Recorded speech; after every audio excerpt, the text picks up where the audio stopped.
텔텔 들어가서 커플이 띵까띵까 붕가붕가 30분 후 우리 환불해 주세요 하는 경우.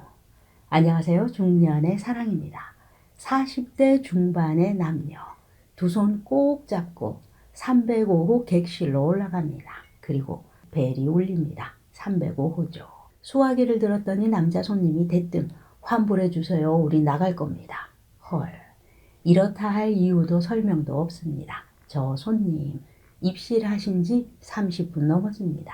이런 경우 환불 불가능합니다. 왜? 왜 안 돼요? 우리 아무것도 안 했는데 바로 나갈 겁니다. 뚝.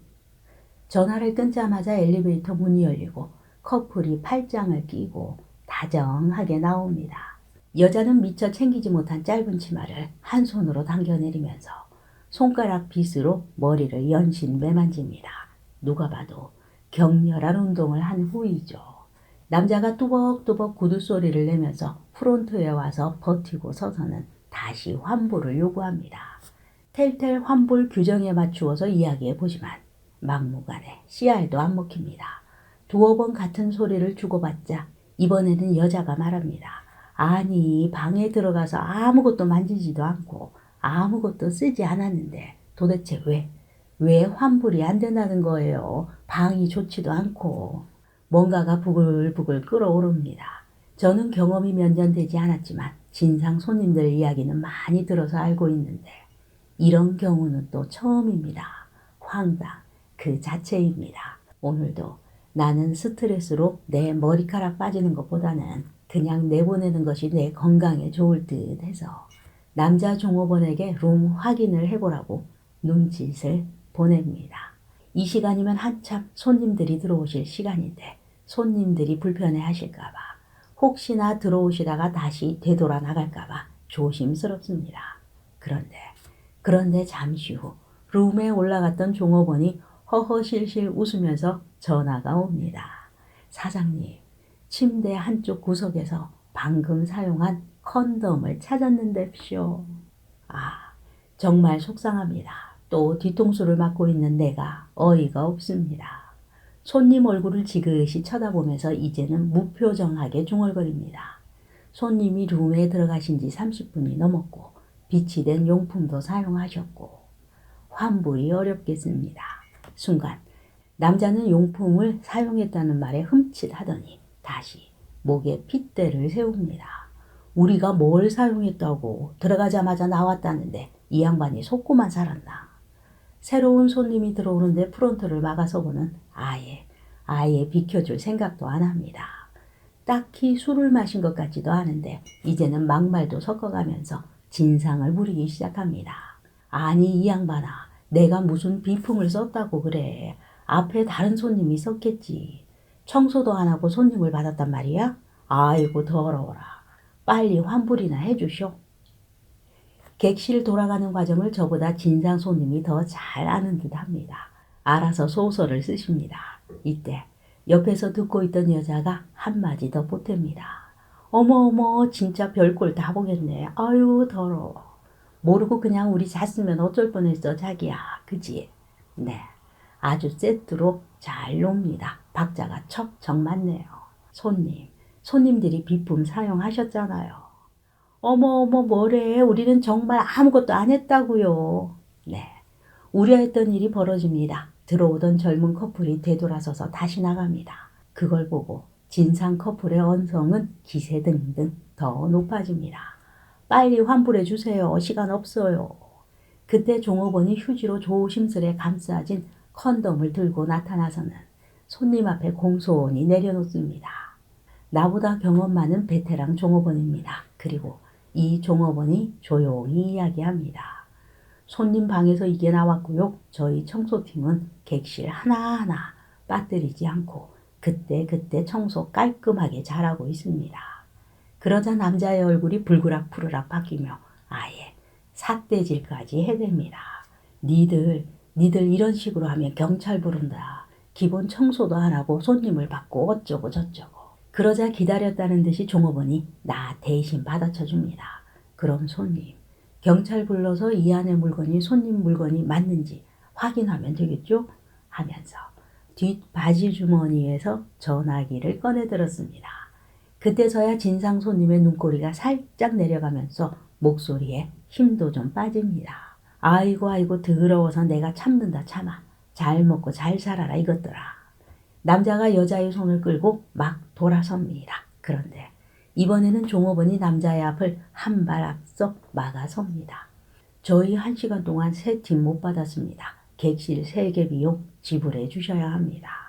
순간 손님은 뭐 이런 경우 없는 놈이 다 있냐고 소리소리 지르면서 문을 박차고 사라졌습니다. 네, 텔텔 객실을 30분 사용하시고 저희 다시 나갈 거예요. 환불해 주세요. 합당한 사유가 있었거나 어쩔 수 없는 사정이 생겼다면 양해를 구하고 어떻게 해봐야 되겠죠. 처음부터 우리는 30분이면 충분해요. 30분만 빌리겠습니다. 이렇게 텔텔 이야기를 하게 되면 많은 분들이 궁금해하시는 부분이 있죠. 만약 내가 룸을 사용한다면 내가 내는 소리가 복도에서 들릴까 안 들릴까? 내가 꽁냥꽁냥 붕가붕가 하는 소리 남들이 들으면 어떻게 하나? 방음이 잘 안 되는 건물들, 오래된 곳들이나 저렴한 자재를 사용할 때 방음이 잘 안 되죠. 그럼 문을 열고 들어가서 중문까지 있는 잘 지어진 건물들, 그런 곳은 소리가 새어나가지 않을까요? 결론은 대부분 실시간으로 다 들린다고 합니다. 어느 주말 일찍부터 손님이 거의 만실이라 룰루랄라 하고 복도 청소를 하고 있었습니다. 한참 청소를 하고 있는데 오른쪽 객실에서 운동하는 소리가 들리기 시작했습니다. 사실 거의 매일 듣는 소리니 그냥 그러려니 하고 하던 일을 하고 있는데 이번에는 기다렸다는 듯이 왼쪽 객실에서 이어서 소리가 나기 시작합니다. 그렇게 양쪽에서 서라운드가 시작됐는데 바로 뒤따라서 건너편에서도 시작을 하고 한두 곳에서 그렇게 된다면 그럴 수도 있지 뭐라고 생각할 수 있지만 3곳, 4곳에서 같은 시간대에 시작되거나 선발, 후발 주자로 합세해서 운동하는 소리가 들릴 때 이럴 때는 무슨 배틀 붙는 것 마냥 마치 피트니스 운동센터가 미어 터지는 듯한 느낌이죠. 그렇게 시간이 지나면서 운동이 격해서인지 이번에는 앓는 소리가 여기저기서 나기 시작합니다. 이 운동이라는 것이 여러분들도 아시지만 처음부터 끝까지 모두 격렬한 것은 아니죠. 이렇게 운동하는 시간도 사실 일반적인 평균 시간대가 있죠. 그 평균 시간이 지나면서부터는 여기저기서 앓는 소리가 나기 시작하고 이제 이곳이 병원이 아닌가 하는 생각이 들기도 합니다. 또 어떤 날은 애견 샵이 생각나기도 합니다. 마치 강아지가 낑낑거리듯 낑낑 끙끙거리는 소리들. 그렇다면 이런 배틀, 이것은 우연일까요? 이상하죠. 옆방에서 운동을 하고 있는데 어째서 다른 방의 커플들이 따라가는 것일까요? 왜 이 사람들은 이런 배틀을 하는 것일까요? 이것이 우연이 아니라는 생각 해보신 적 있으신가요? 요즘은 숙박업소들이 앱을 많이 사용하고 있죠. 앱을 이용해서 예약을 하게 되면 할인을 해주기도 하고 또 서비스가 좋거나 인테리어가 좋은 곳, 마음에 드는 곳은 추천을 눌러주기도 하죠. 그런데 이 앱에는 손님들이 쓸 수 있는 게시판이 있어서 이용자들끼리 소통도 가능하다고 합니다. 이 게시판을 둘러보게 되면 배틀이 벌어지는 이유를 알 수 있죠. 어느 지역 방음 잘 안 되는 곳 좀 추천해 주세요. 이해되시나요? 방음이 잘 되는 곳을 추천해 달라고 해야 맞을 듯한데 방음이 잘 안 되는 곳을 알려달라. 이런 글에 친절한 댓글이 달려 있습니다. 땡땡 쪽으로 가보시면 땡땡 텔텔이 있는데 옆방 소리가 아주 그냥 잘 들립니다. 가보시기 바랍니다. 즉 인간이 자연의 소리를 즐기듯이 태초의 소리를 즐기는 매니아층이 있다는 것이죠. 이런 매니아들이 모이면 충분히 배틀이 이루어질 수 있겠죠. 방음이 필요 없으신 분들, 혹시 여러분들은 이런 배틀 붙어보신 적 있으신가요? 오늘도 중년의 사랑이었습니다. 감사합니다.